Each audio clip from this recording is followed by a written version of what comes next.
Muy buenos días. Les damos la más cordial bienvenida al Seminario Internacional del 21º Foro de la Función Pública de Centroamérica y el Caribe, que tiene como objetivo construir una serie de temas vinculados a las necesidades de la función pública de la región. Extendemos un agradecimiento especial al Instituto Nacional de Turismo INGUAT por el colorido despliegue cultural que tuvimos en la entrada de nuestro lobby principal. Les queremos pedir también que les ofrezcamos a ellos un fuerte aplauso, por favor.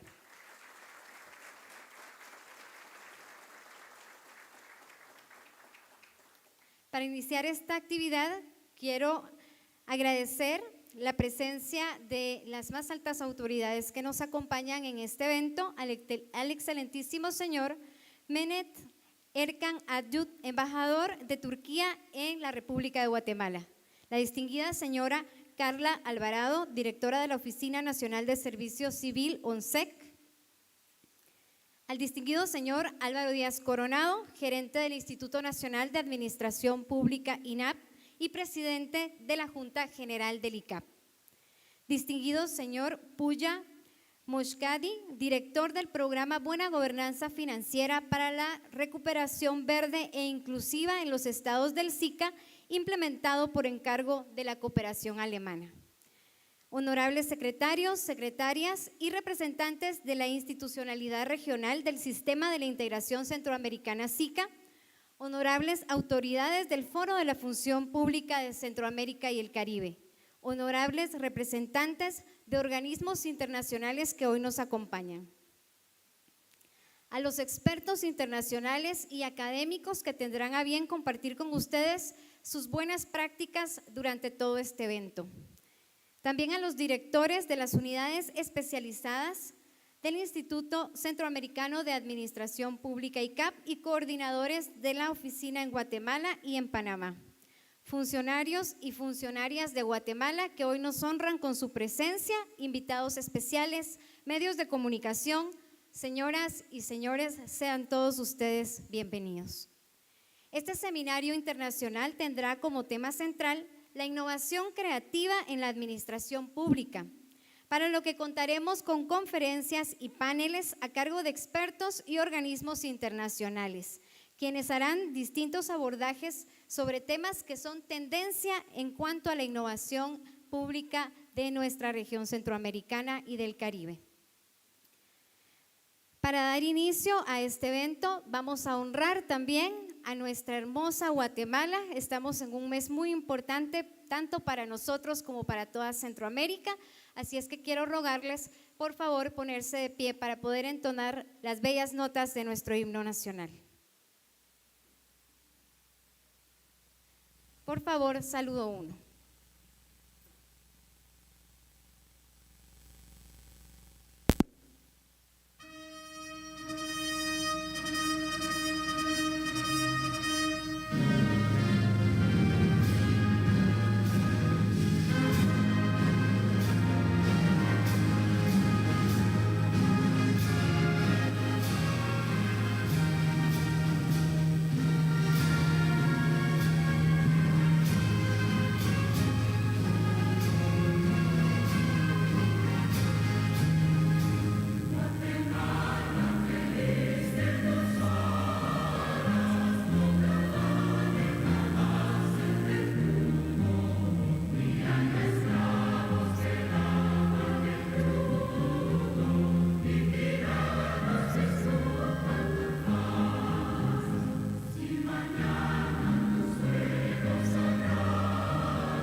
Dios.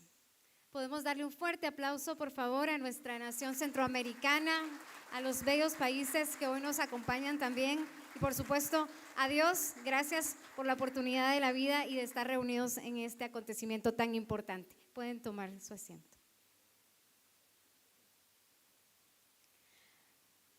Para darles las palabras de bienvenida, contaremos con la presencia del señor Osvaldo de la Guardia Boyd, director ejecutivo del Instituto Centroamericano de Administración Pública ICAP, en su calidad de Secretaría Técnica del Foro de la Función Pública, a quien le damos la cordial bienvenida a este estrado. Muchas gracias.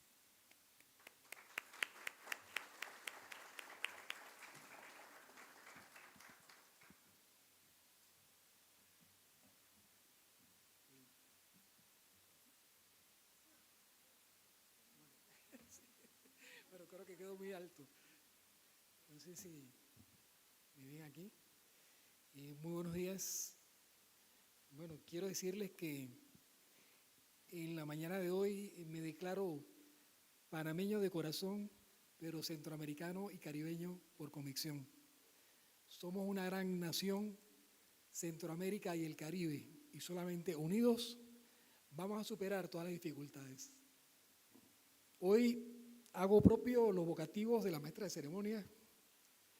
Bienvenidos y bienvenidas a este 21º Foro de la Función Pública de Centroamérica y el Caribe, denominado Innovación Creativa en la Administración Pública. Nos encontramos en tiempos cuya velocidad de los cambios suelen ser mucho más acelerados de lo que podemos entender o dar explicaciones.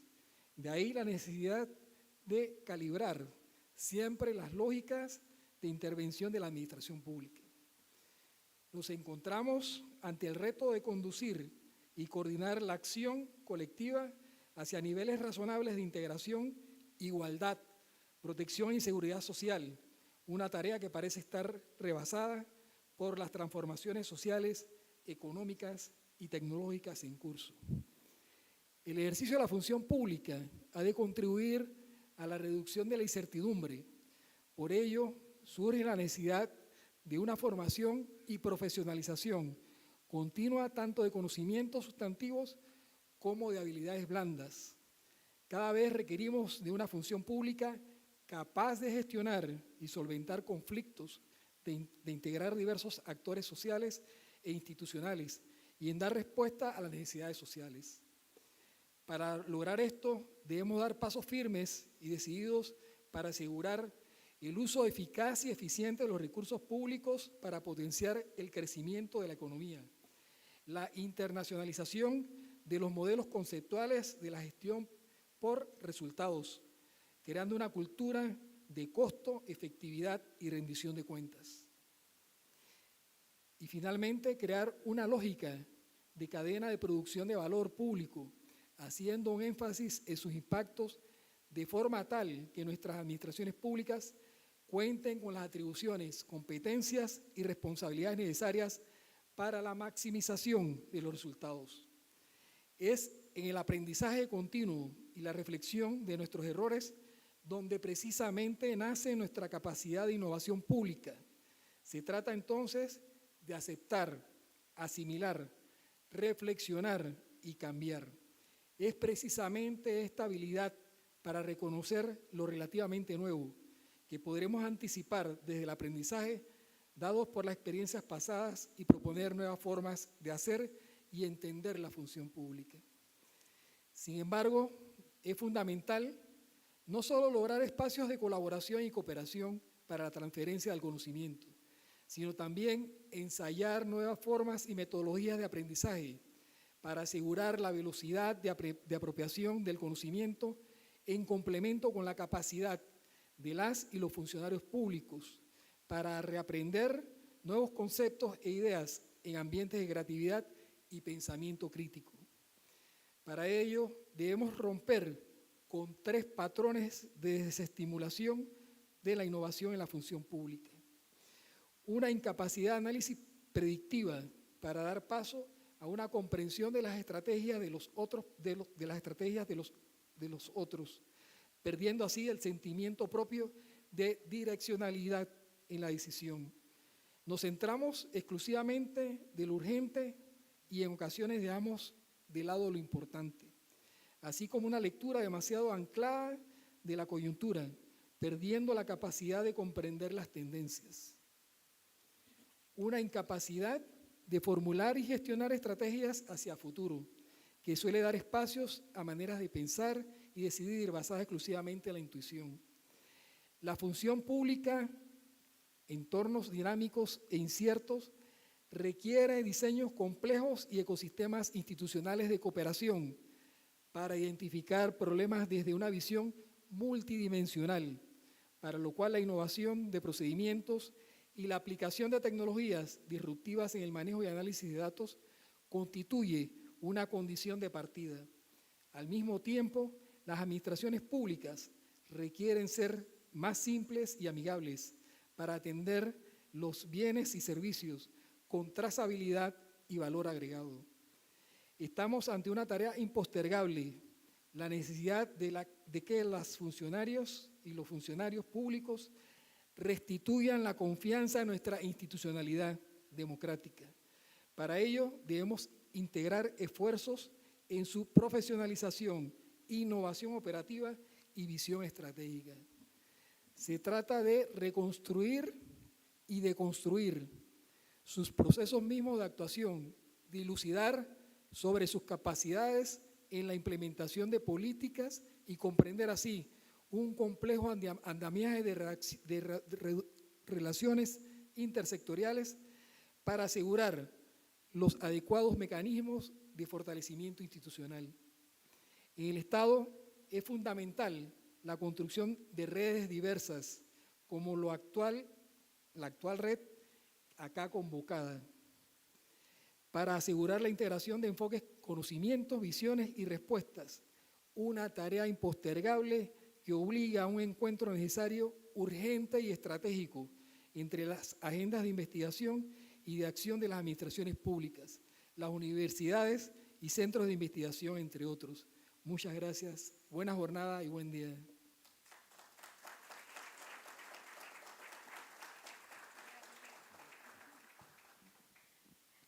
Agradecemos al director de la Guardia por sus palabras y seguidamente invitamos a la señora Carla Alvarado, directora de la Oficina Nacional de Servicio Civil de Guatemala, quien proclamará un saludo para todos ustedes.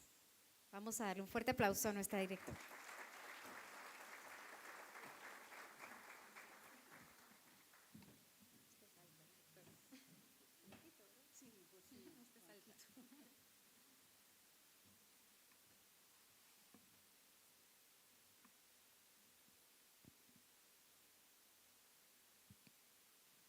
Excelentísimo señor Mehmet Erkan Aytun, embajador de Turquía en la República de Guatemala. Señor Puhal Nochadi, director del Programa de Buena Gobernanza Financiera para una recuperación verde e inclusiva en los estados del SICA, implementado por encargo de la cooperación alemana. Señor Osvaldo de la Guardia Boyd, director ejecutivo del Instituto Centroamericano de Administración Pública, ICAP. Distinguido señor Álvaro Díaz Coronado, gerente del Instituto Nacional de Administración Pública y presidente de la Junta General del ICAP. Señores secretarios y secretarias y representantes de la institucionalidad regional del Sistema de la Integración Centroamericana, SICA. Señores autoridades del Foro de la Función Pública de Centroamérica y del Caribe. Honorables representantes de las embajadas y organismos internacionales, señores representantes y expertos internacionales y académicos, señora Secretaria General de la República de Guatemala, directores del Instituto Centroamericano de Administración Pública, funcionarios y funcionarias de Guatemala, invitados especiales, señores de los medios de comunicación. Para mí, hoy, es un honor darles la más cordial bienvenida al 21º Foro de la Función Pública de Centroamérica y el Caribe, que tiene como tema central la innovación creativa en la administración pública, Mis primeras palabras son de agradecimiento a todos los presentes y a quienes nos apoyan para organizar el presente cónclave. Me complace compartirles que la reunión intermedia de autoridades celebrada el día de ayer fue todo un éxito, logrando una declaración cuyo contenido afianza nuestras actuaciones conjuntas. La presencia de funcionarios de alto nivel a esta actividad es muestra de la importancia de la misma, pero también es muestra del compromiso de avanzar en el cumplimiento de los objetivos encaminados hacia una administración pública eficiente y eficaz. Lo más valioso para un Estado es su gente y, en consecuencia, lo más valioso en la administración pública es el recurso humano que permite la producción de resultados para beneficio de la población. El foro que da inicio este día permitirá interesantes cambios de conocimiento vinculados al servicio civil y a la administración pública en general. Por eso estos países acá convocados que presentamos similitudes que nos permitirán adquirir valiosa información que coadyuvará a contribuir progresivamente a la transformación necesaria de nuestras instituciones. Es imperativo generar ideas novedosas que impliquen cambios significativos y positivos a nuestras instituciones para generar valor social que redunde en ciudadanos mejor atendidos. Para ello es necesario avanzar en los temas de la profesionalización del recurso humano que está al servicio de la administración pública. Es imperativo implementar nuevas formas de atención dinamizadas. En Guatemala, la política general de gobierno de la administración del señor presidente de la República, doctor Alejandro Yamatei, presta especial atención a la modernización. Este respaldo nos ha servido para implementar en la Oficina Nacional del Servicio Civil en este último año más de 8 herramientas informáticas para la atención de los usuarios y creado sendos instrumentos legales. Nuestra oficina en materia de servicio civil ha trabajado y seguirá trabajando en el seguimiento al Plan de Innovación y Desarrollo de la Gestión Pública implementada por el actual gobierno.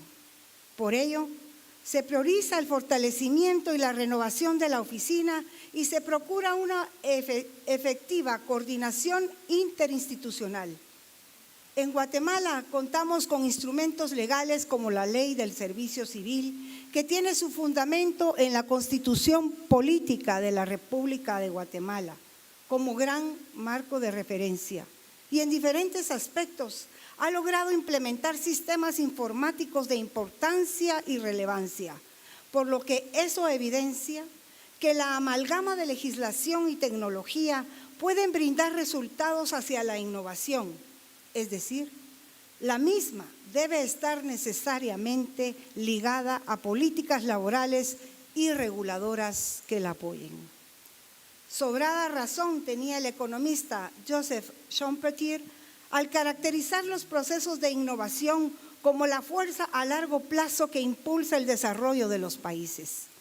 Los espacios, como este foro, son el intercambio de información y de experiencias, de realidades nacionales, políticas, marcos jurídicos y prácticas que se han impactado positivamente en la administración pública.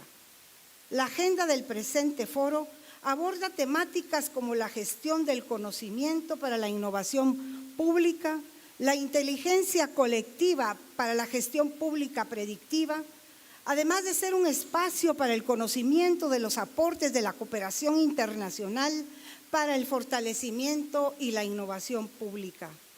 Además, ha sido planteada para exponer temas de la innovación y la transformación de lo público, para abordar las temáticas de las experiencias innovadoras en Guatemala y lo referente a la innovación en gestión del valor público y la innovación pública desde la integración centroamericana.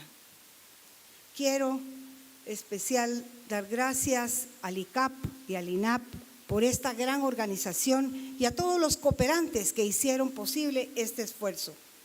Espero que este objetivo del foro, que es generar técnicas modernas de desarrollo en la gestión de recursos humanos y obtener un encuentro que propicie soluciones colaborativas para los funcionarios públicos de la región centroamericana y del Caribe, enriquezca a todo aquel servidor público y funcionario presente, pero además para que sea un valioso intercambio de ideas, pues todas estas son la génesis de cualquier innovación.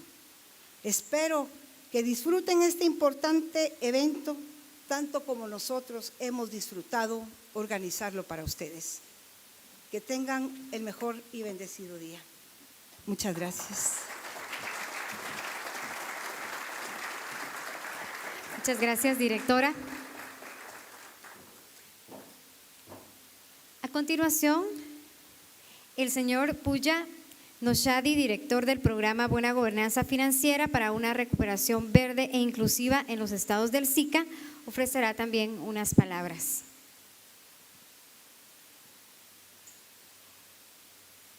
Recordándoles a todos que estamos utilizando el hashtag Innovación Creativa para que puedan también taguearnos en todas sus redes sociales. Bienvenido.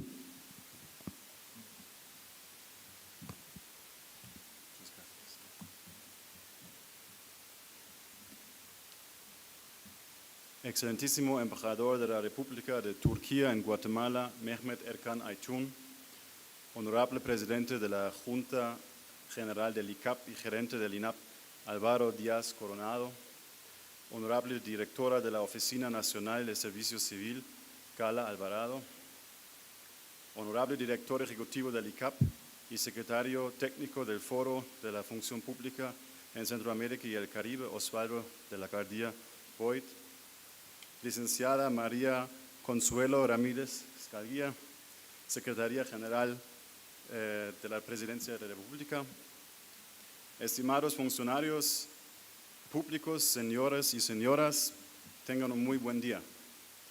Reciban un cordial saludo por la parte de la cooperación alemana GIZ, en especial por la parte del programa Buena Gobernanza Financiera para una recuperación verde inclusiva en los estados del SICA, que se ejecuta por encargo del Ministerio Federal Alemán de Cooperación Económica y de Desarrollo, el BMZ.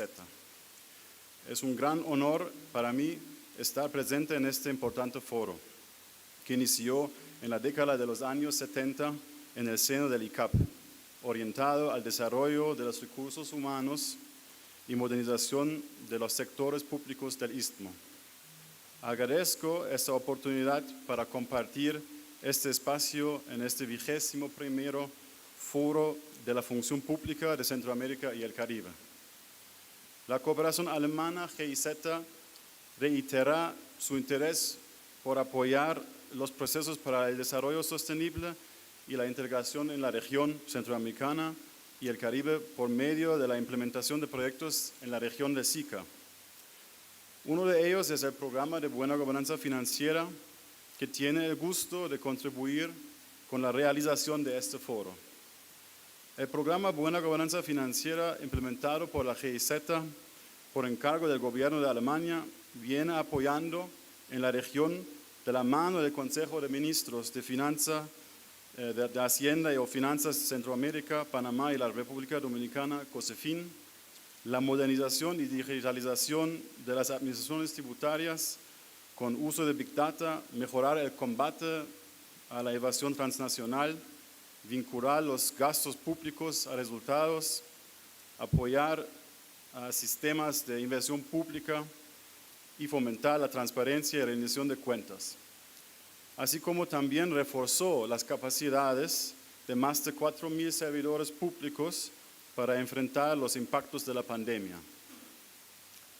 Y en ese punto que valoramos el esfuerzo por fortalecer las competencias y capacidades de los estados y las instituciones por medio del recurso más valioso que pueda tener cualquier organización, el recurso humano. Así como la importancia que tiene la gestión de dicho recurso de cara a la población que es determinante para la proyección y aceptación de la ciudadanía que demanda una excelente atención, quedando así satisfecho con los servidores públicos.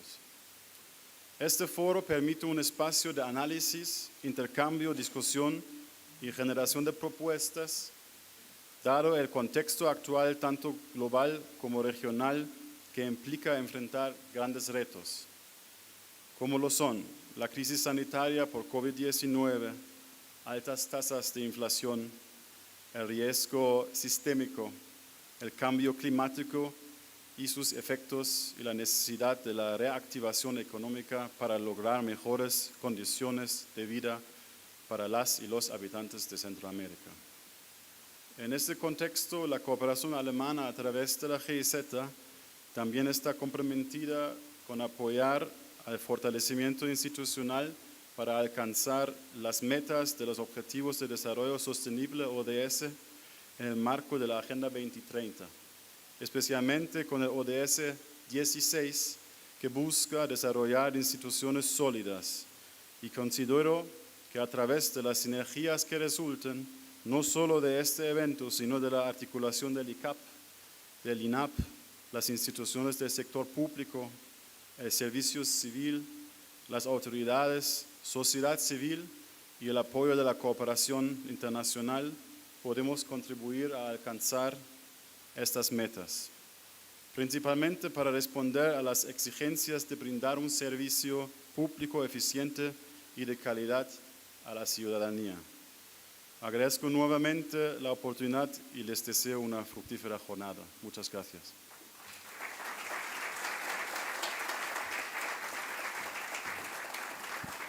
Muchas gracias.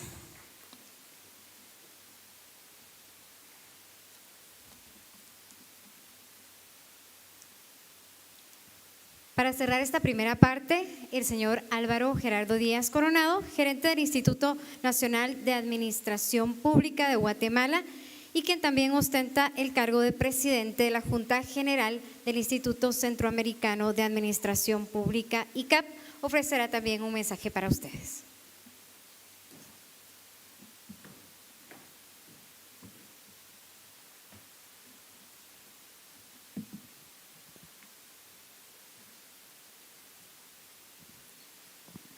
Muchas gracias, muy buenos días a todos y a todas.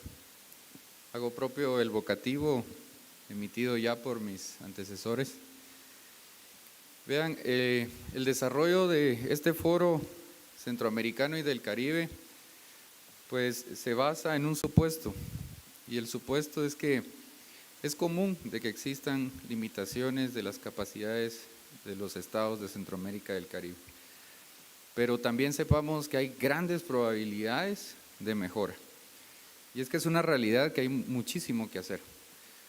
Hay que fortalecer todavía el diseño del Estado, las organizaciones, fortalecer los cuerpos burocráticos de los estados, fortalecer los procesos y los procedimientos por medio de los cuales ponemos a disposición servicios públicos a la ciudadanía. Y este evento se justifica precisamente de la inexcusable obligación de que toda la población goce de ciertos niveles de satisfacción y de calidad de vida.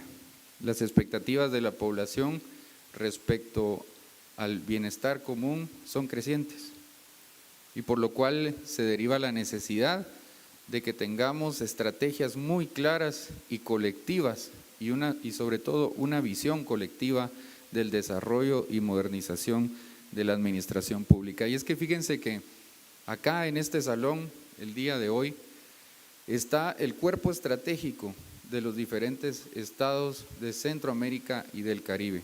Aquí hay personas tomadores de decisiones.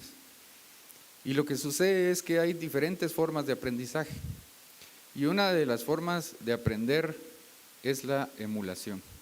El día de hoy tendremos una serie de ponencias de expertos, de experiencias de diversas personas, funcionarios públicos de toda Centroamérica y el Caribe, que nos va a permitir entender algunas formas exitosas de ejercer la función pública. Y para el efecto, yo quiero dejarles hoy un desafío y al mismo tiempo una invitación.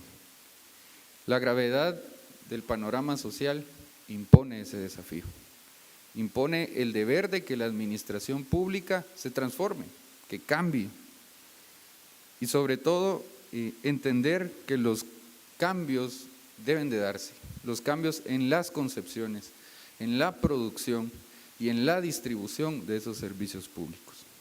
La buena noticia es que en los últimos años hemos avanzado muchísimo, las buenas prácticas se han dado y lo único que nos hace falta es estar dispuestos precisamente a ese cambio. La invitación esta mañana es a que tengamos pensamiento crítico, que seamos creativos, que seamos generadores de ese cambio, que seamos receptivos y que seamos críticos en la forma en que ejercemos nuestras funciones. Que a partir de ello pongamos en marcha un cambio transformacional como centroamericanos y países del Caribe y hermanos que somos. Yo les quiero dar nuevamente una cordial bienvenida a esta su casa, Guatemala, que yo espero que todos nuestros invitados extranjeros se hayan sentido muy bien recibidos en este país que siempre tiene los brazos abiertos para recibirles. Y a los distinguidos funcionarios que engalanan esta mañana con su presencia, agradecerles, porque juntos estamos construyendo una mejor Centroamérica. Muchísimas gracias.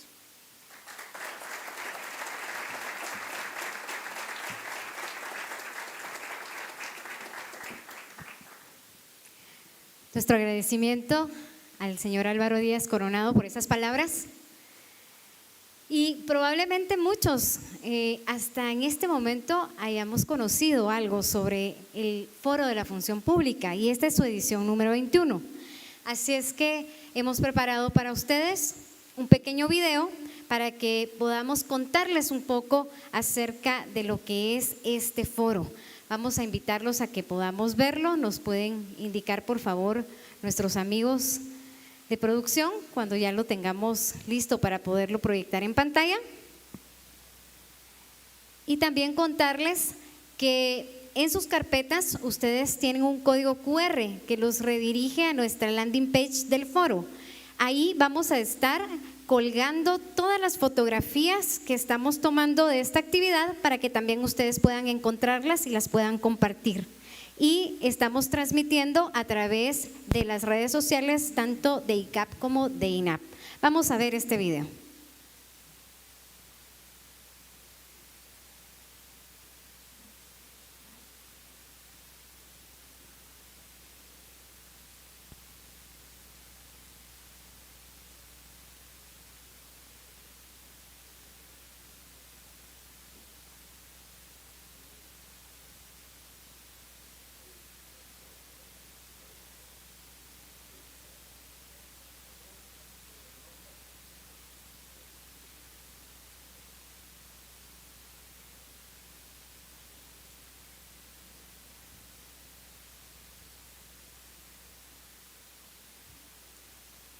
Vamos a darle un momentito para que podamos, por favor, reiniciar nuestro video. El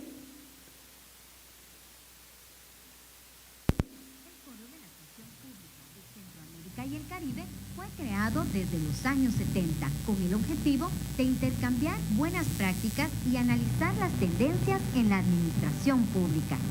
Centroamérica y el Caribe se unieron para crear un foro de alto nivel para impulsar la innovación y modernización de los estados desde la administración pública. El foro cuenta con 3 espacios: la reunión de autoridades, el premio ICAP y el seminario internacional. La reunión de autoridades es un espacio para conocer las buenas prácticas e innovación, donde participan las autoridades del foro de la función pública. El premio ICAP a la innovación busca reconocer proyectos innovadores que hayan generado cambios trascendentales en la gestión pública. El seminario internacional es un espacio para la discusión de los temas vinculados a la función pública, con paneles de expertos académicos y la participación de un país invitado, que contrapone su visión desde una perspectiva internacional. Guatemala ha sido sede del foro en 3 oportunidades: 1996, 2006 y 2014. En 2022, damos la bienvenida a funcionarios y autoridades de Centroamérica y el Caribe en la 21 edición del Foro de la Función Pública, que girará sobre la temática Innovación Creativa en la Administración Pública. En Centroamérica y el Caribe, seguimos avanzando hacia la modernización de la gestión pública e impulsamos la integración regional. Muchas gracias. Bien, entonces Guatemala ha sido sede del foro en 3 oportunidades y esta es la 4ª vez que se logra tener esa sede en nuestro país. Guatemala es un país multicultural, multiétnico, rico en cultura, con estampas hermosas como lo pudimos observar al inicio de esta actividad.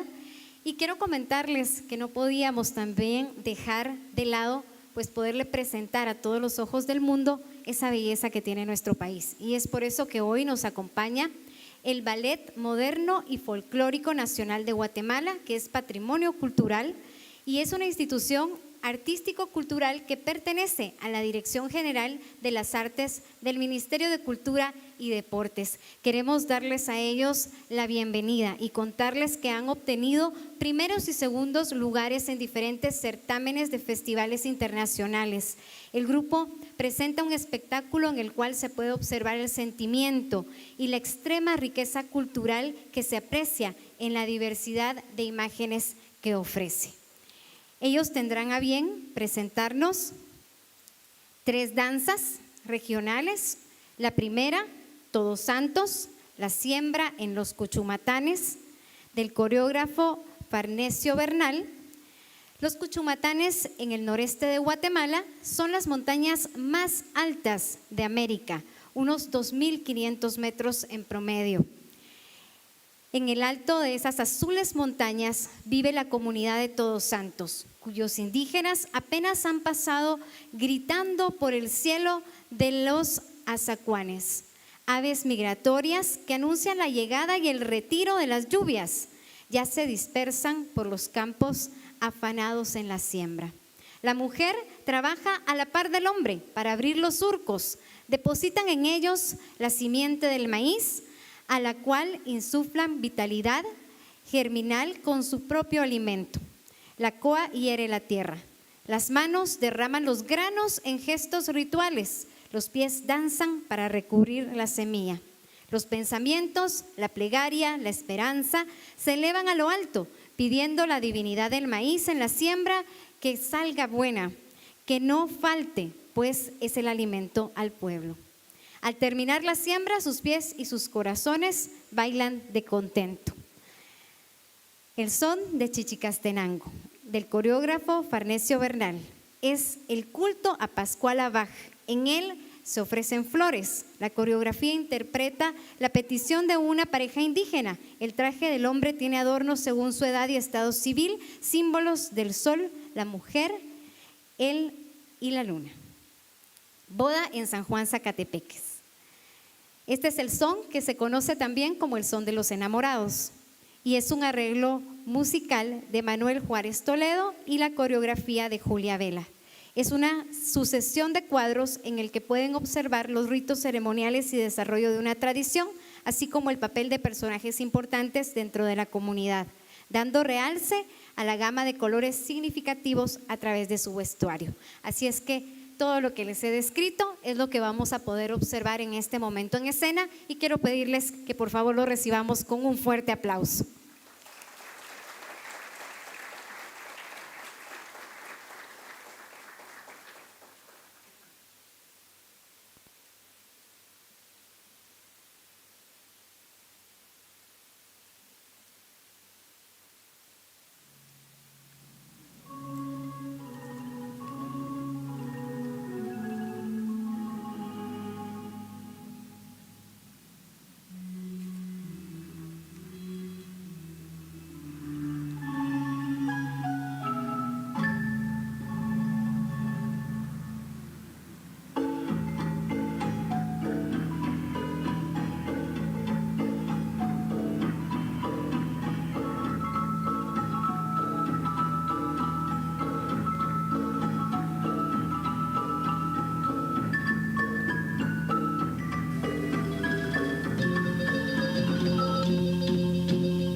Démosles un fuerte, fuerte, fuerte aplauso a esa belleza nacional que tenemos en Guatemala.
Despedimos al Ballet Folclórico de Guatemala del Ministerio de Cultura y Deportes con un fuerte aplauso. Muchas gracias por mostrarle al mundo esa belleza y esa tradición que tenemos en nuestro país. En este momento vamos a dar inicio a la conferencia. Les quiero contar que en todas sus ediciones el Foro de la Función Pública tiene a un país invitado. Y este año el país invitado es Turquía, a quien de verdad agradecemos que nos acompañe en este acontecimiento tan importante para Guatemala. Le damos un fuerte aplauso y los invitamos a que puedan acompañarnos. Para ello, quiero pedirles también a cada uno de ustedes que pueda colocarse el aparatito que les fue entregado al inicio, en entrada, para que podamos escuchar la traducción simultánea de esta conferencia. Esta conferencia magistral tiene por título Avances y experiencias del Gobierno de la República de Turquía en la Administración Pública y estará a cargo de los expositores expertos Said Badir y también Omer Karu. Bienvenidos, los invitamos por favor a que puedan acompañarnos y vamos a colocar también nuestro escenario para poderlos recibir.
As you know that the effectiveness of public services requires the correct functioning of public administration.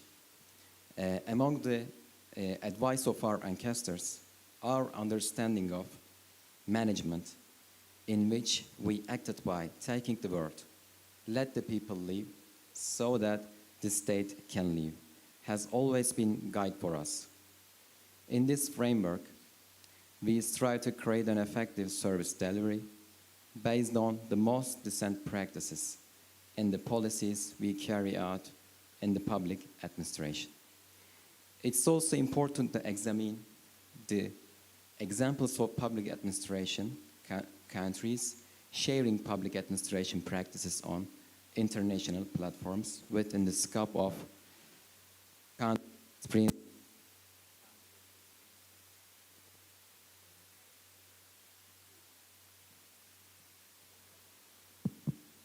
Okay. Country experiences creates an environment that allows different practices to be seen in terms of effective provision of public services. I would like to state that we as Turkey care about being a participant in these platforms and sharing ideas with other stakeholders. In this context, this forum, organized with coordination of ICAP, the National Public Service Office, and the support of the National Public Administration Institute will enable the examination and evaluation of practices that enable effective service delivery in the public administration. In addition, this forum will also enable progress by strengthening the friendship and cooperation between our country and the Central American Caribbean region. In this respect, I would like to thank your authorities for this kind invitation you have made within the scope of the country experience, and I hope that this forum, which emphasizes the sharing of experiences in the creation of an effective public administration and increased friendship and cooperation, will be fulfilled. Thank you. And I will represent our presentation. Maybe we can.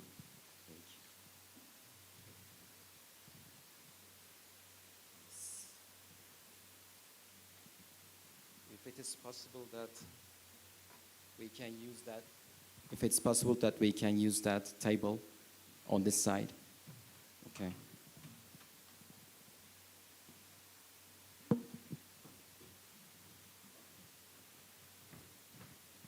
Or we can use that one. That one, okay. No, it's not.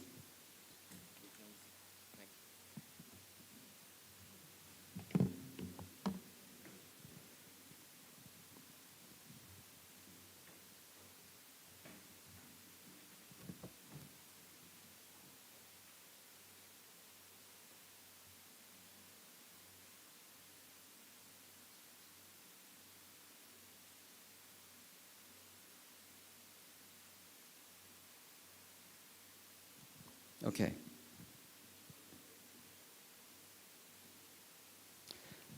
Let us begin. The first, our presentation has two sections. The first one is the title of Turkey's Public Administration Perspective within the Framework of Recent Practice.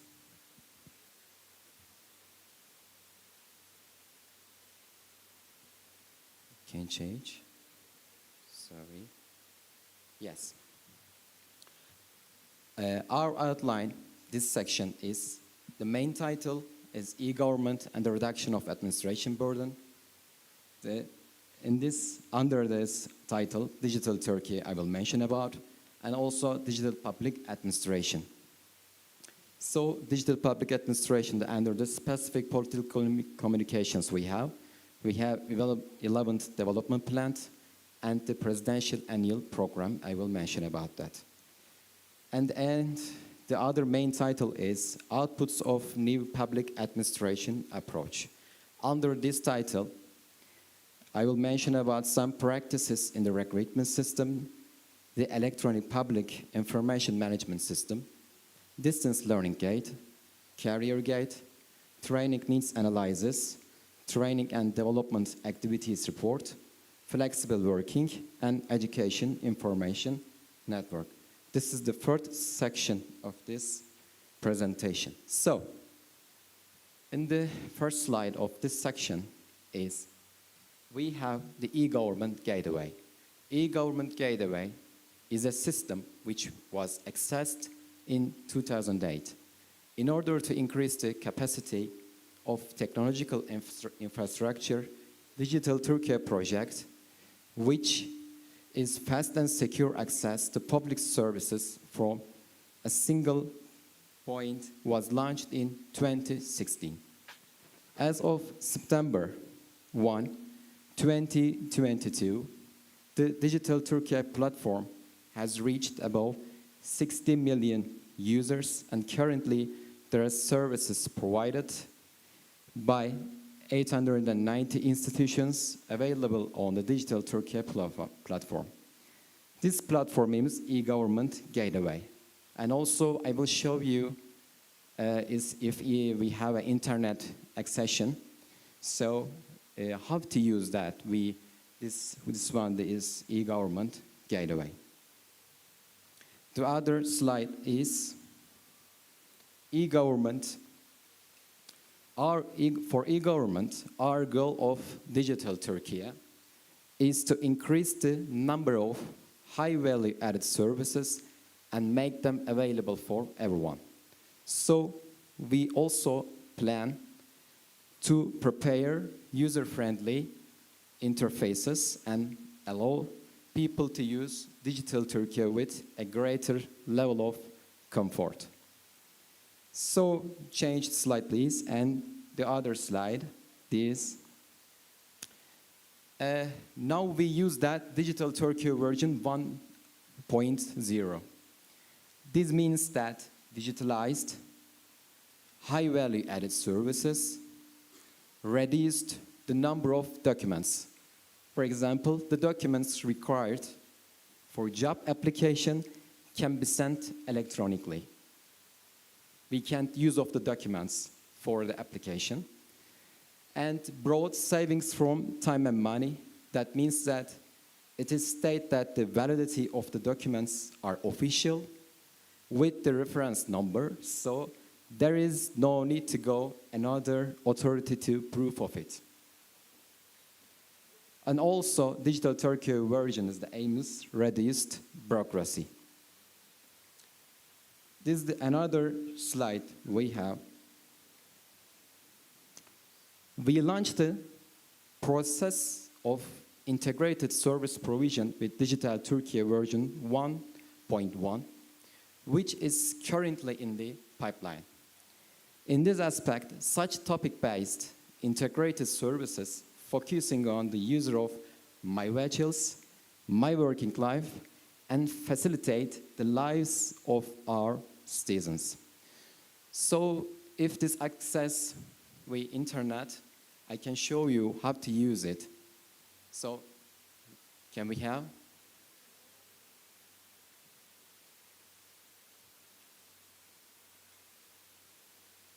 Please, e-government Gov, e-government Gov. No, not this one. Please, in the website, e-government, the other one. Yeah, okay. Maybe you can take the distance learning aids. Oh no. Please on the website, on www.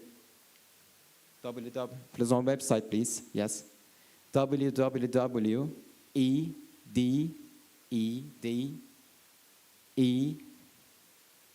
Why?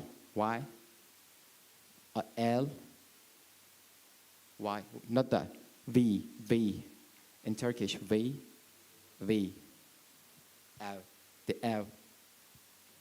Yes.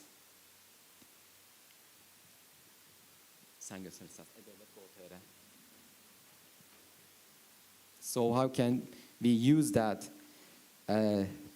this e-government, how to use that? Because we have 60 million people use this interface now. And also, maybe you have that, we compare.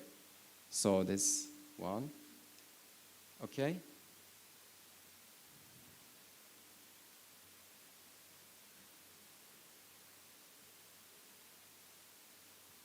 Go.tr, E-Devlet Go.tr, Ömer. E-Devlet Go.tr, E-Devlet.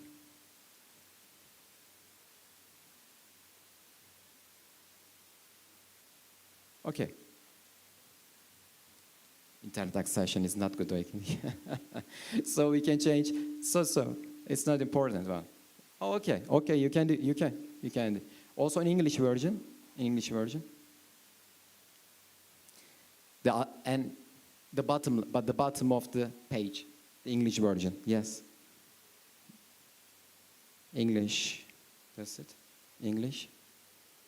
Yes. Also, Ömer, enter the devlet. Enter. Yes, sign in. Yes. So how to use that? Okay. This is the interface of this website. It's the e-government, this one. Okay, next one. Yes. Please, my vehicle. or my working life, çalışma hayatım. This is like the Turkish means of my working life, çalışma hayatım. Çalışma hayatım. Çalışma hayatım yaz. The writer çalışma hayatım. Okay? Okay. So, you can see that working life in that way. For how many years to have a retirement? Also, what's also this time of working life? So, the Ömer's name is, yeah? Yes. This is the working, so looking for a job, okay? This is the insurance, politics.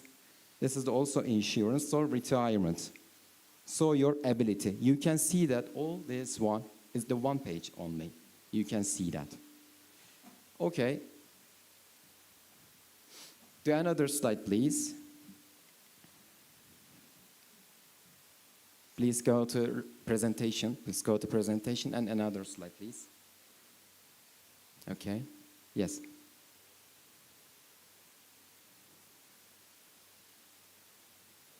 This one. This one. Okay. From an e-government gateway, as of September 1, 2022, number of registered users of e-government gateway, we have 60.3 million people use that now.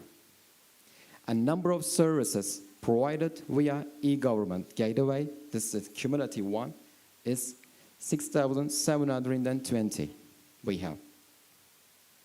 So, the other one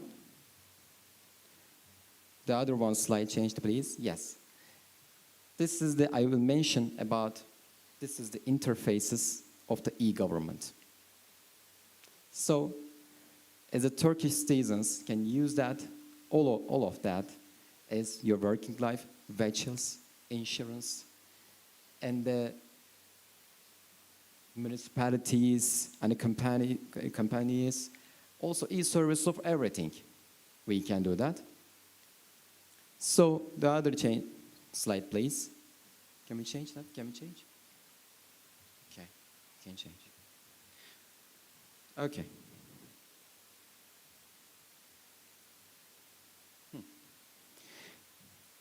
No, it's the other one. Bir önceki. Hayır, bir önceki. The previous one. Yes. Previous. Okay. We have a targets table for this digital Turkey. This target table derived from the annual program and 11th development plan. So, the performance indicators for this target table is individuals using e-government gateway. So, in 2020, this 51.2, but it comes to 2022 is 60%. So also we reach them, also 60% now. The other indicator is e-government gateway satisfaction rate. This is the 99%. Just we reach them also. Number of e-government gateway registered users also. Just we mentioned the previous one. We have now 60.3 million, but we have a target of 2022, so we reach them also 60 million. So this information has been compiled from our digital transformation offices and the annual program. The realization also is the forecast. This is target table. Change the other change, please. So, okay. We got some information about digital public administration. Okay? Okay. Okay. Okay.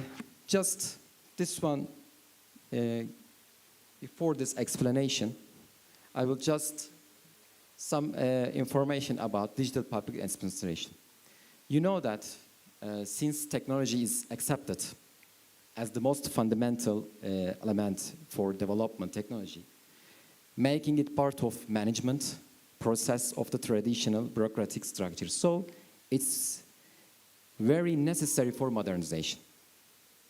With this movement, modernization movement, the bureaucracy accepted to have an effective, efficient, and accountable and transparent structure. So public administration on the basis of information and communication technologies will be restructured. In this case, technology such as e-government will be realized with the establishment of origin system. The rapid, transparent, effective, and efficient provision of public services in the digital age represent public administration. So that one is we can use the digital Turkey in Turkey now. The process of digitalization of public administration minimizes bureaucratic procedures by ensuring efficient and effective functioning of public institutions and organizations. So, we can now give information about specific political communications on the digital public administration in Turkey. We have 11th development plan. This plan aims to digitalize Turkish public services by process modernization and improvement. So the digitalization of public services will ensure effectiveness while pursuing a user-oriented perspective based on increased service delivery and usage. This plan, the I have 11th plan, also aims to achieve a 95% satisfaction rate for e-government services by 2023, while raising the uptake of electronic services to 70% with further services integrated in the e-government gateway. So, this plan, the main action of this plan regarding e-government are e-government efforts will be carried out at aiming at user-oriented services, delivery and effective public administration. The needs of disadvantaged groups will be prioritized. So disadvantaged people there are different channels of services for disabled people. For us, also, new technologies and trends will be used when providing e-government services to increase the efficiency, effectiveness, transparency, and accountability of the public sector. The governance and coordination structure regarding e-government activities also will be strengthened. So, as we mentioned before that, we have presidential annual program. Also, we have every year. Now, 2022 one. Following the presidential annual program, also I will mention about this mentioned before, derived from the 11th development plan, the Turkish government brought forward several e-government activities with the objective of increasing the effectiveness of the public administration and the variety of services provided and prioritizing the needs of the disadvantaged people. Following the presidential annual program, the Turkish government, our government, continued to develop the basic information system necessary to provide e-government services.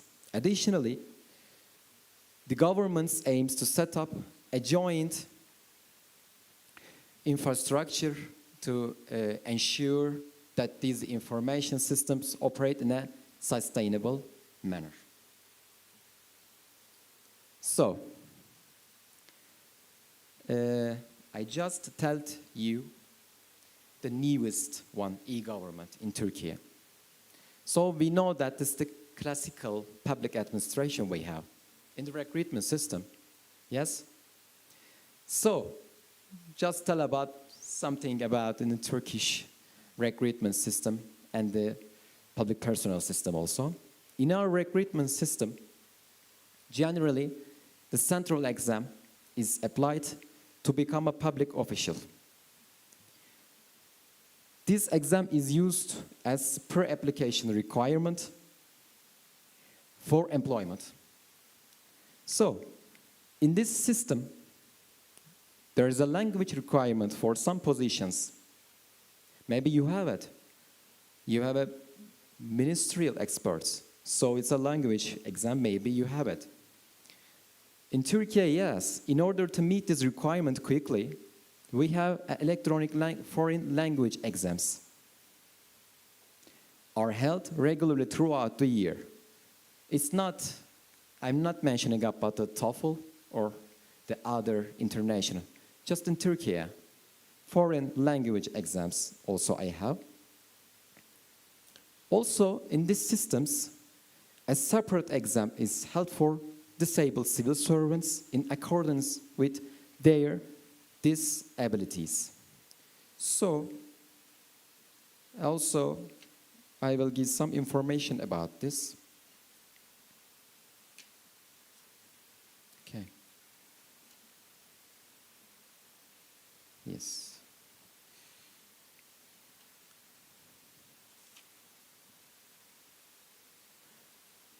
The separate exam we have for Teacher 1. In order to become a teacher, there is an oral exam and also the other interview. And you have a written exam and also interview. Also we have. And also for teacher in Turkey, we have a separate exam to become a teacher. So in order to become a ministry expert, it's necessary to get 70 points from the foreign language exam we have. So this is the classical case 1, okay? Just that's the information of it. So, okay. The new administration approach we have also the electronic public information management system. The electronic public information management system is a Turkish name is Cuáles, is an information management system which carry out a range of functions regarding the definition of various elements in public administration, such as the organizational structure of public institutions and organizations, their services, the documents used in the services, and the contact and management information of institution. Why we have? Because our structure is so big in Turkey. So many companies, structure of organizations, universities. So you can see that this site to follow up these applications, and you can find anything about these companies, institutions. The system also defines their legal basis and describes them digitally. It will also enable the integration of new digital Turkey applications with each other from a central point. So, as we know that maybe from the COVID-19 distance learning gate, it's so important for us also, for the world, and also we are.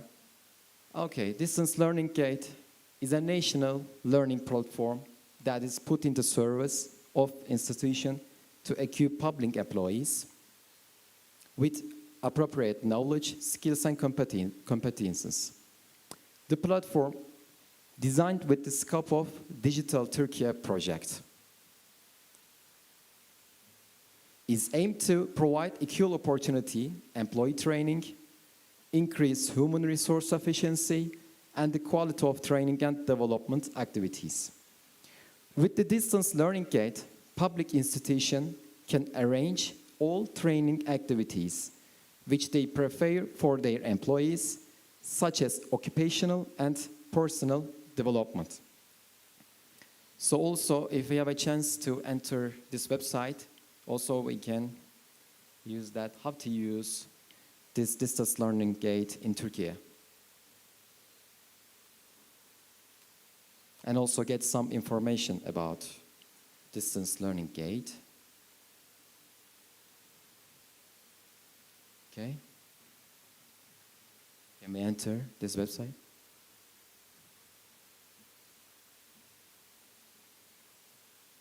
Okay.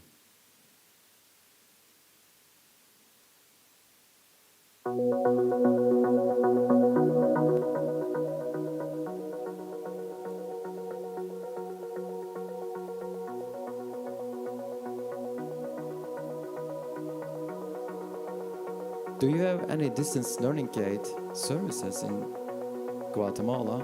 Distance learning gate? Do you have distance learning gate in Guatemala? Yes? Okay. Please enter one. Enter.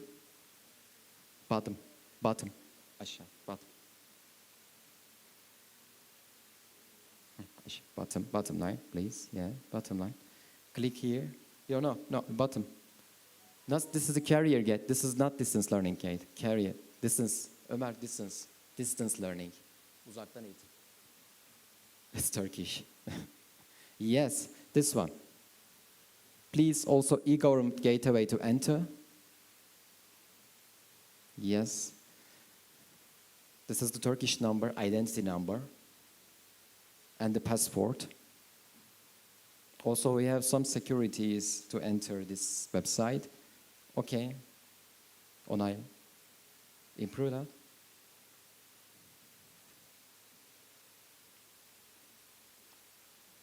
Okay. Oh. Why you enter that? Oraya onaylayacaktın, iptal ettin. Okay. Again. Benimki nedir? Okay.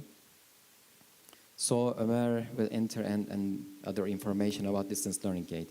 So it empowers the distance learning gate with institutions to increase their digital capacity, enhances the quality of distance learning content by adopting new generation designs. And it provides access to accurate and reliable training content which prepared by subject matter experts working in public institutions. So, the distance learning gate, which is the national platform of Turkey, is used by all ministries, all affiliated, relevant, related, and coordinated public institutions and organizations by 1 January 2022, 420 public institutions and 3.73 million employees were registered to the platform. More than 4,000 training activities were carried out, and 1.65 million unique public employees benefited from these training activities, and the total visa training program reached 11.8 million. So, in this distance learning gate, we have title, tenure, and seniority of the employees in training and development activities are most important factors to determine the participants in terms of the different training contents. All distance learning gate, at the distance learning gate, each institution creates training in line with its own expertise. Furthermore, all institutions offer various training activities, especially occupational development, information technologies, and legislation training activities. Thus, while public employees can participate in training activities to improve their knowledge and skill with framework equal opportunity, the quality of the human resources that will bring Turkey to the future is expanded. Okay, the carrier guide. So we can show you have to use that, the distance learning gate, but maybe we have a problem. Okay. Just we try again. No, this is carrier gate, okay. Okay, we will mention about this. We have also carrier gate. The carrier gate is a digital platform integrated with e-government, and in order to share public institutions carried and we'll see about that, okay? And internship opportunities with the public more effectively and ensuring merit-based equality of opportunity in public employment. Candidates will be able to apply job postings of all public institutions on the Career Gate platform. Additionally, within the scope of the internship mobilization program, this is the stagiaire program we have, students can benefit from internship opportunities of all public institutions and voluntary employers from the private sector through the Career Gate. The Career Gate is also a website. Yes. If you want to how to use that Career Gate in Turkey, you can look at in detail from this website. Okay, you can change the slide, please. The other training need analysis. So the training, I think it's so important for public administration. We know that. So you mentioned in your speech also, I listened. So we have training need analysis and the other training and development activities report also we have. First of all, we have information about training need analysis. This is a systematic analysis used to determine the necessary training for the personal and professional development needs of employees in line with the mission, vision, and goals of the public institutions. It's conducted to indicate the training needs of all public employees. It consists of ministry-specific duties and responsibilities, competencies, legislation, computer applications, and system is based on the 6 title groups we have. Top manager, manager, administrative, technical, profession, and the service title group we have in the training need analysis. So, in the need training analysis, I will give some information, not the training and development activities, in training need analysis also. During the preparation of analysis, job descriptions and business processes that emerge as a result of current job analysis were requested from the ministries and all affiliated, related, relevant, and coordinated public institutions and organizations. As a result of examinations, it was seen that the job descriptions of some positions needed confirmation in terms of content. The analysis was conducted to indicate the training needs of more than 4 million public employees. In Turkey, we have 5 million public employees, but civil servant of 306 million, so it's Turkey's big country. And more than 560,000 public employees participated in this analysis. As a result of this analysis, the duties, programs, and systems, legislation and competencies that managers, administrative, technical, and service group of the ministries have been determined separately. So, this is the analysis of this Turkey, the training analysis. So we have also training and development activities report. Also, in my opinion, you have it also. We have the public institutions training and development activities report is prepared in order to afford data-based solutions for the personal training and development activities of the ministries to identify the strength or improvement areas for the implications and to disseminate good practices by evaluating the training and development activities of the ministries. Within this report, the data on the training and development activities are analyzed by using appropriate scientific methods in the details of employee and training records of public institutions, training budget, and number participations in training. In addition, national and international training implications are also included in this report. In every year, in every time, we inspect that to have a good training in Turkey. And also training development report, I will give also some information in line with 2023 vision and targets of Turkey in order to increase the efficiency of training and development activities. Institutions have examined the comment and the suggestion in this report for the steps to be taken for the future. Also, they have planned their training and development activities in the coming years according to the result of these reports. So, we have also flexible working. Also, in my opinion, you have.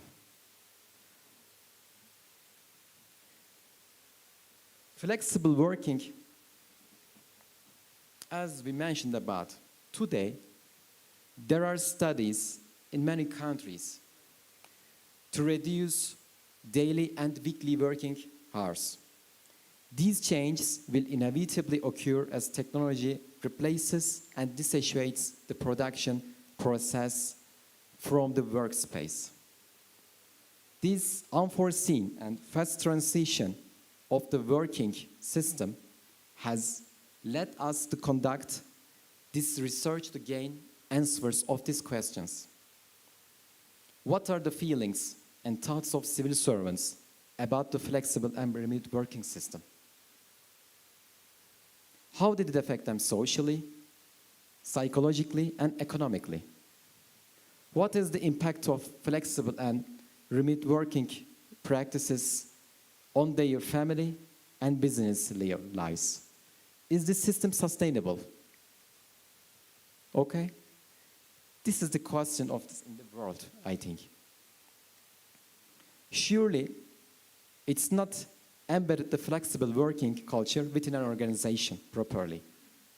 Flexible working policies needed to be reviewed in the context of all employees to ensure that people are effectively managed and goals are achieved.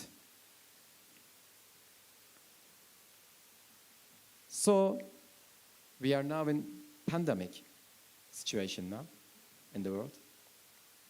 So, coronavirus spreading rapidly in all countries in 2020. We, as Turkey, the rapid increase of cases necessitate the rapid transition to flexible working system in both private sector and public sector. So, the circular numbered 22 and the March of 2020 was issued by the Presidency of Turkey in order to regulate the working hours of public institutions and organizations during the pandemic. It was stated that, published by the Ministry of Health on the flexible working practice,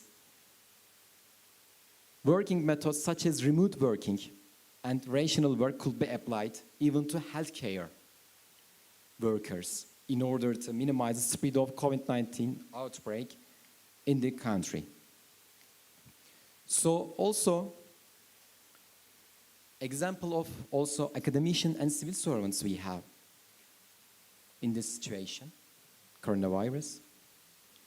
Also, academicians have switched to the distance education system in all faculties. Lessons were given remotely, synchronically or asynchronically. academicians were free to give their lectures from their homes or rooms at the university.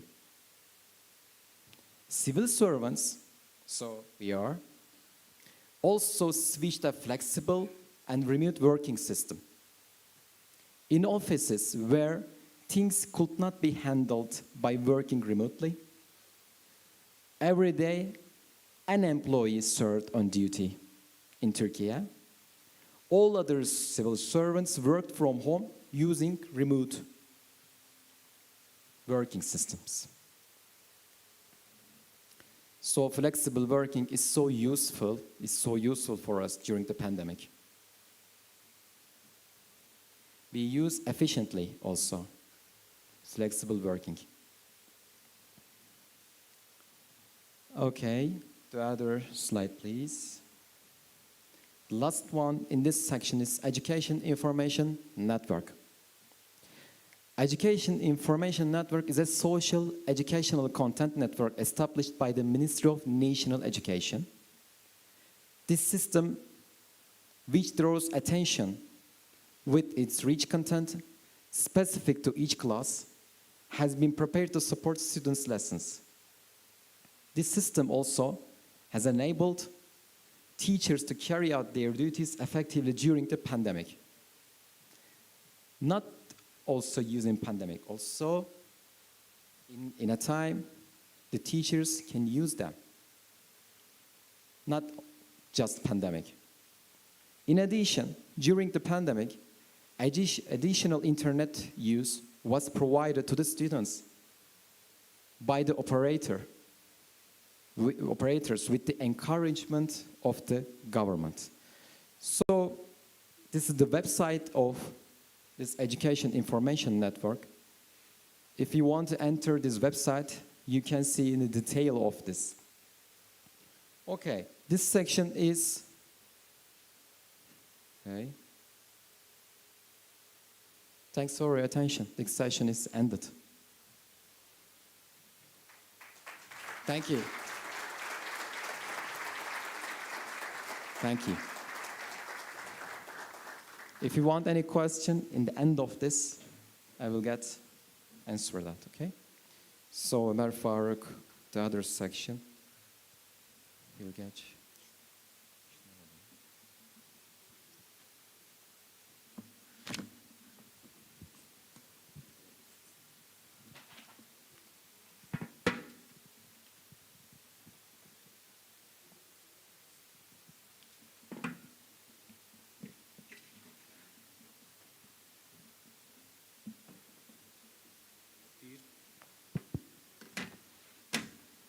Dear participants, I am working Presidency of the Republic of Turkey. I am honored to participate in such an important event with you, respectable participants. In my presentation, I will talk about constitutional reform and government system of Turkey.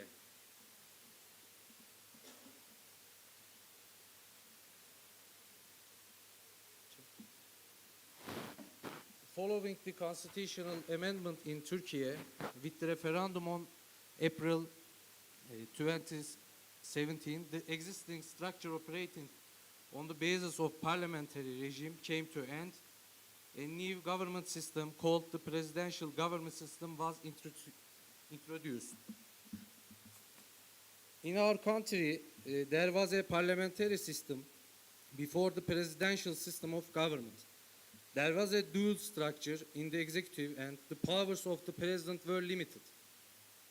There was a vote of confidence in the parliamentary system.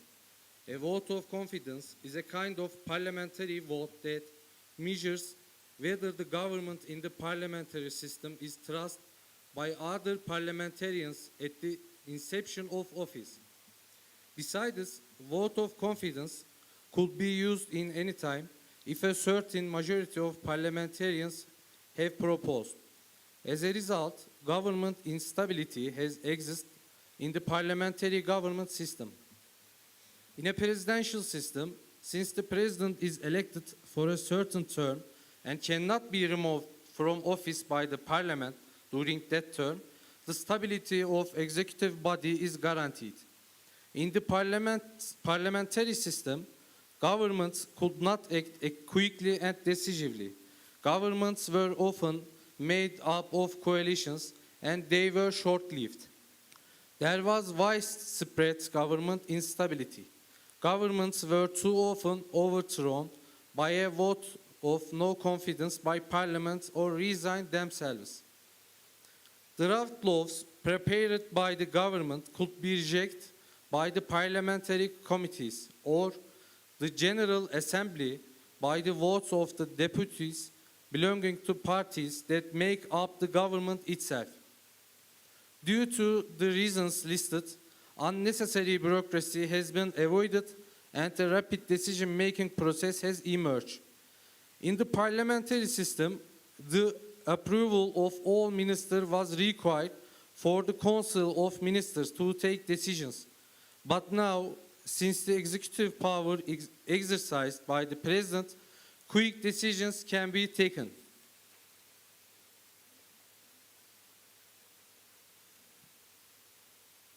Constitutional reform has three basic institutional features. The first one of these is the acknowledgement of the supremacy of the legislature. Laws are higher known than presidential decrees. The second is the targeting of an effective executive structure aimed at rapid decision-making and implementation. The last one is that various mechanisms are included in order to ensure the functionality of the system to prevent it from being locked in possible times of crisis. Confidence vote is not necessary to establish a government. Now I will talk about Turkey's presidential system. Firstly, there is a clear distinction between legislative and executive powers. The president, who is the head of the executive power, and parliament are directly elected by the nation. Therefore, both powers have the same legitimacy. In the presidential government system, where the principle of separation of powers is clearly applied, powers do not have to take the vote of confidence. In the parliamentary system, when the budget law was not passed in the parliament, the government's mandate came to end. In the presidential system, even if the budget is not accepted, the president automatically increases the budget appropriations of the previous year. In this way, government crises were prevented. Due to clear distinction between legislative and executive powers, the executive has no authority to propose laws, but budget laws proposal. Laws are enacted by the parliament and approved by the president. Laws returned to parliament for renegotiation must be adopted by simple majority. The executive power cannot terminate the legislative power. However, any of the powers may wish to renew the elections.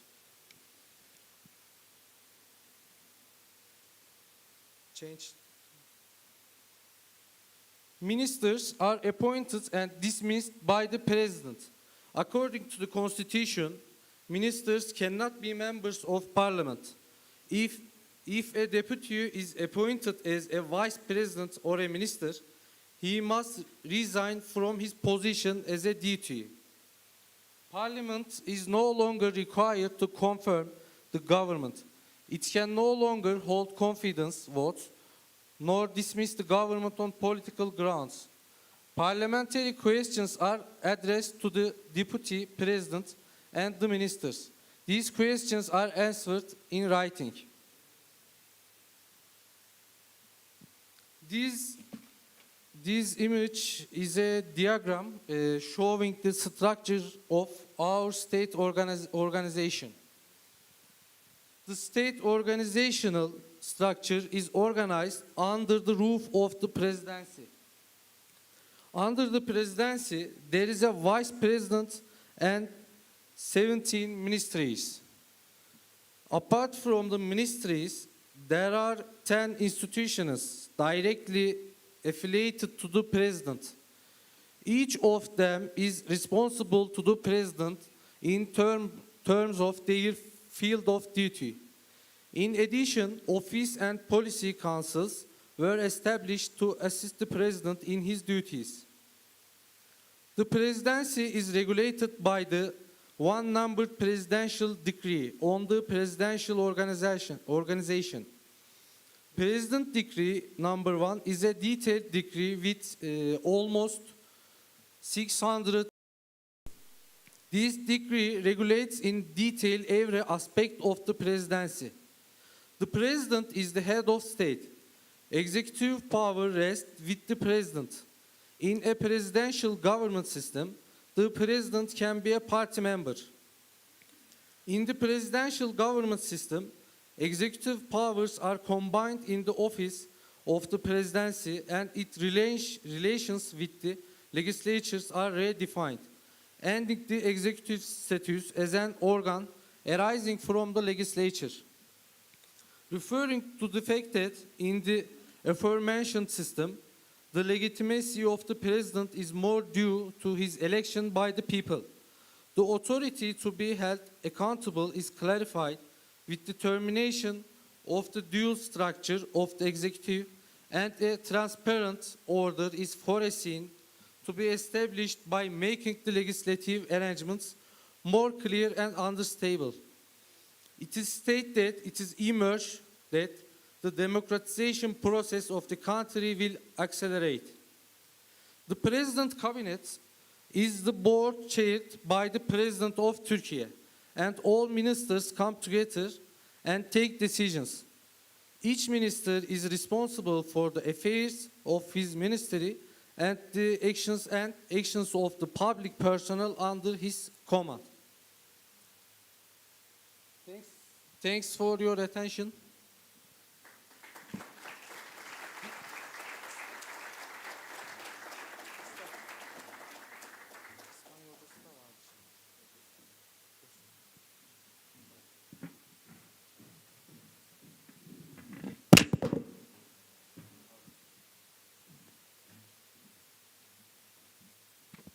Muchas gracias.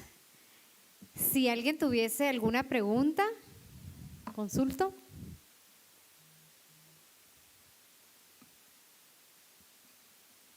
Sí, allá. Por favor, voy a trasladar el micrófono inalámbrico si me apoyan acá.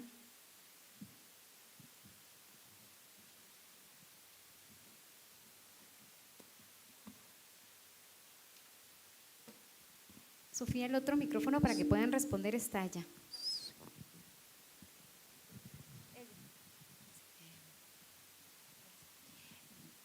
Buenos días, mi nombre es Lilian Ramírez del Instituto Nacional de Estudios Estratégicos en Seguridad. The question that I have is about the e-government. You were talking about the people and the new users you have. But the question that I have is, how do you include people with a language barrier? Like here in Guatemala, we have different languages, so that will be kind of difficult to include all the population. And the other one will be people with disabilities, like people that cannot hear well, like deaf, or I would like to know how you include that people in the e-government. Thank you. You mentioned about languages, I think. Language barrier. In Turkey, it's not a language barrier to become only if you appointed the ministry expert, you get the 70 points of foreign language exam we have. There is not any obstacles to gain another position of the public personnel. Just we have a ministry expert of language barrier we have. This is the appointment circumstances we have, just ministry expert. Is it okay? Is it answered? Okay? Okay. ¿Alguien más? Sí, allá, por favor, Humberto.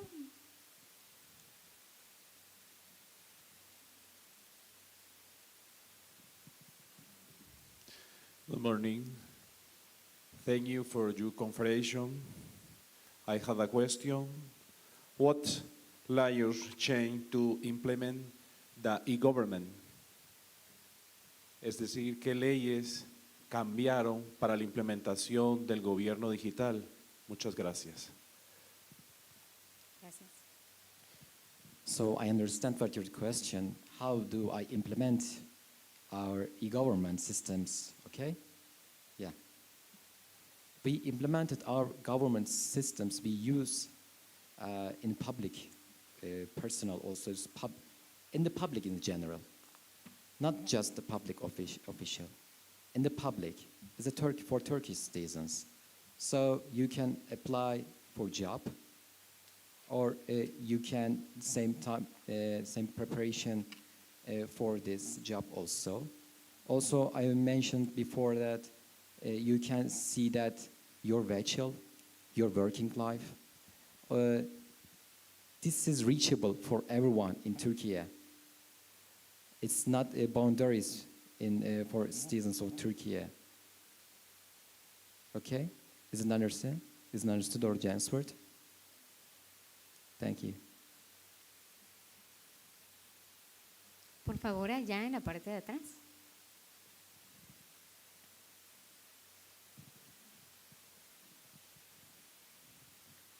Buenos días, mi nombre es Luis Cordero, de la Fundación de Estudios Americanos para la Democracia, con sede en Costa Rica.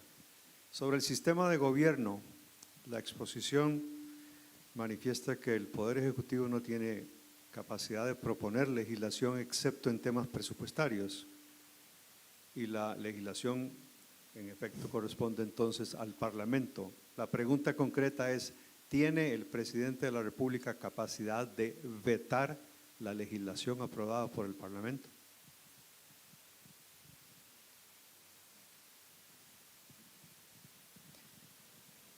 V2,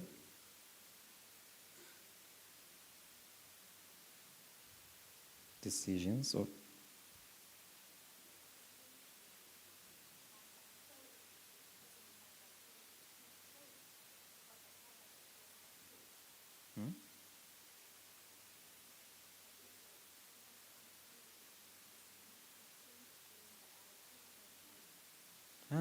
the change budget proposal, maybe. Okay.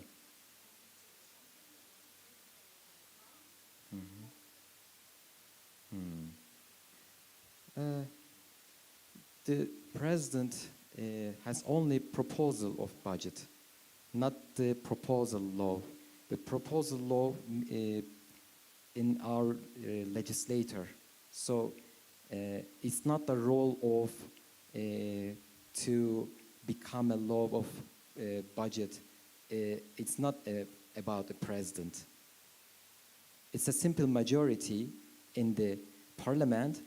It's also okay for budget law. It's not the role of the president, just the proposal law. Is it okay? Is it answered? No?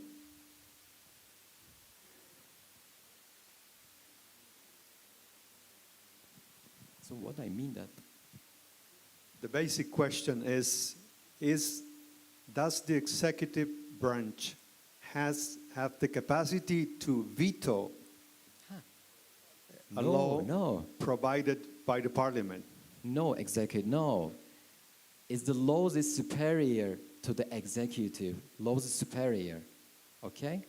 It's not the meaning of the role of executive, the role of the legislator. This the laws is superior. The executive has no superior. You understand?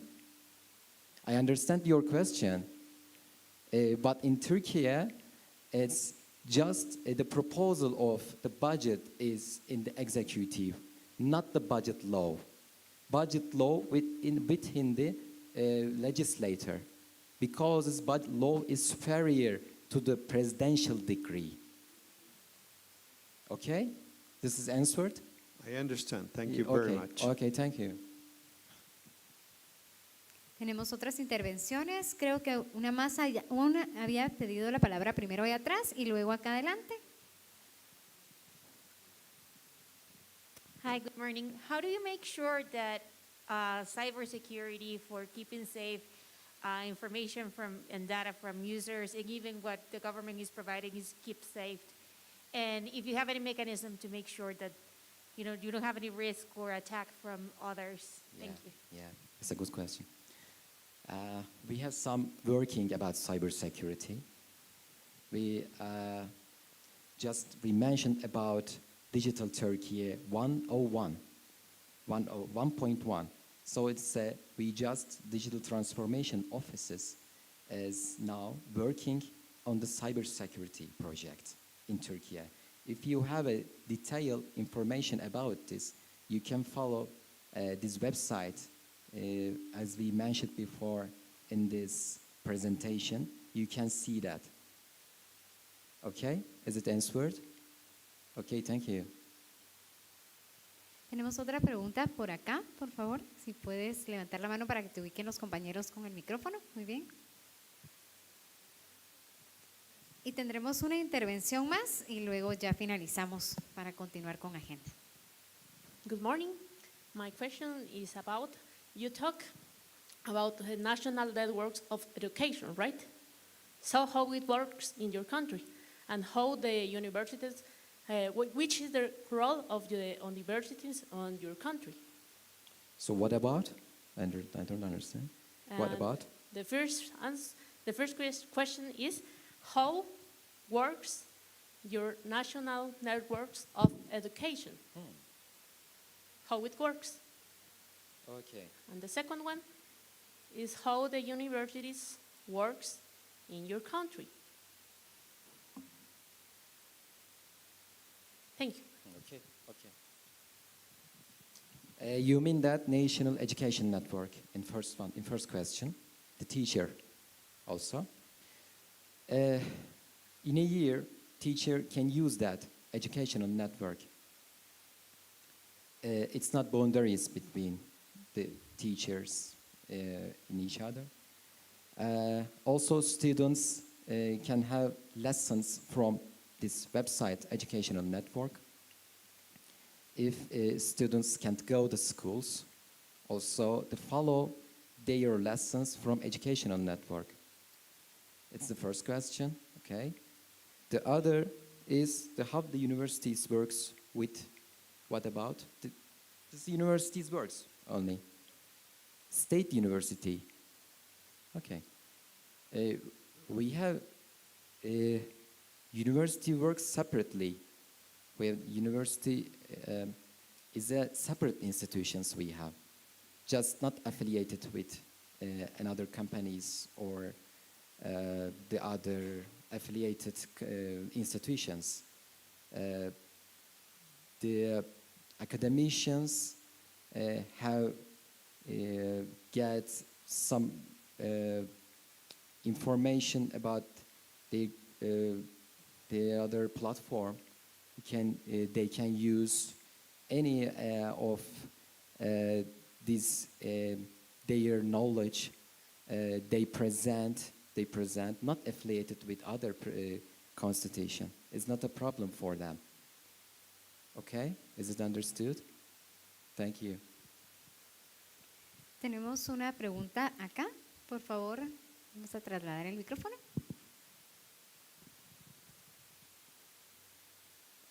Muchas gracias. Buenos días.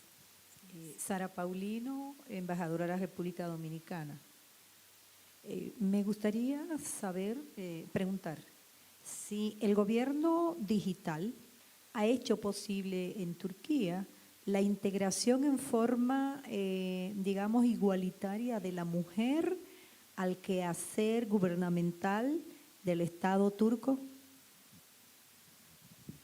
Muchas gracias.